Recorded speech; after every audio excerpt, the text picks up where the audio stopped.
গোপালগঞ্জ সদরে পুলিশের একটি গাড়িতে ভাঙচুর করে আগুন দিয়েছে দুর্বৃত্তরা। এ ঘটনায় বেশ কয়েকজন পুলিশ সদস্য আহত হয়েছেন। দর্শক, যেমনটি বলছিলাম, আজ এনসিপির পদযাত্রা ও পথসভা কর্মসূচি রয়েছে গোপালগঞ্জে। সেখানকার আরও তথ্য জানাতে আমাদের সাথে যুক্ত হচ্ছেন সহকর্মী আজিজুর রহমান রনি। রনি, নিশ্চয়ই শুনতে পাচ্ছেন আমাকে। আমরা দর্শকদের জানাচ্ছিলাম যে আজ পথসভা এবং যে পদযাত্রা কর্মসূচি রয়েছে, এনসিপির আজকের কর্মসূচিতে কি কি থাকছে আসলে জানাবেন, এবং সেই সাথে কি বলছেন সেখানকার নেতাকর্মী এবং সাধারণ মানুষরা এই পদযাত্রার ব্যাপারে।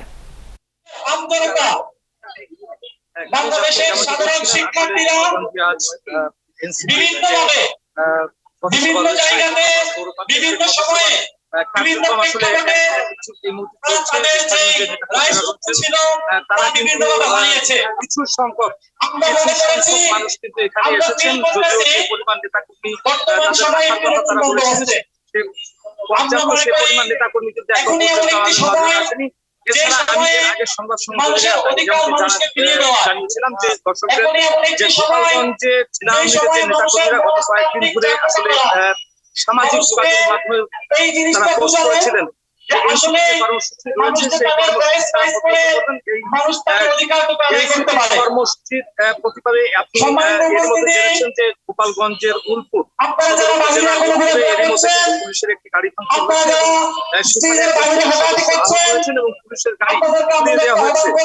এখন পর্যন্ত সর্বশেষ যে আমরা যারা এনসিপি যে নেতাকর্মী তারা এখন পর্যন্ত আসলে এখানে পৌঁছায়নি। যারা জাতীয় যারা কেন্দ্রীয় নেতাকর্মী রয়েছেন এনসিপি, তারা কিন্তু এখন পর্যন্ত এখানে এসে পৌঁছাননি, এবং স্থানীয় যেসব নেতাকর্মীরা রয়েছেন তারা কিন্তু এখানে বক্তব্য রাখছেন, এবং যারা সাধারণ কর্মী রয়েছেন এখন পর্যন্ত কিন্তু মাঠটা অনেকটা বলতে গেলে অনেকটা ফাঁকাই রয়েছে, এখন পর্যন্ত কিন্তু তারা এসে পৌঁছায়নি।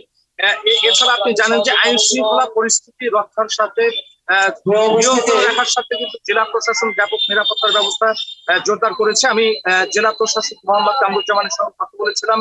তিনি আমাকে জানিয়েছিলেন যে গোপালগঞ্জের বিভিন্ন স্থানে গুরুত্বপূর্ণ যেসব প্রবেশদ্বার রয়েছে সেখান থেকে শুরু করে গোপালগঞ্জ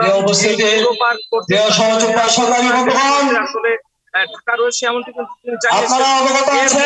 কিন্তু যে আওয়ামী লীগের যে যারা নেতা ঘোষণা দিয়েছিলেন সেই ঘোষণা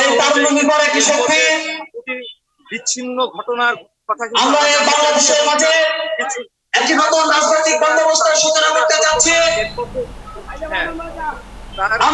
রনি, আপনি থাকুন সেখানে, তথ্য সংগ্রহ করতে থাকুন। আমরা নিশ্চয়ই পরবর্তী সংবাদ সংযোগে এনসিপির এই পদযাত্রা এবং পথসভা কর্মসূচির আপনার মাধ্যমে দর্শকদেরকে জানানোর চেষ্টা করব। দর্শক, আমাদের সহকর্মী আজিজুর রহমান রনি যুক্ত ছিলেন আমাদের সাথে।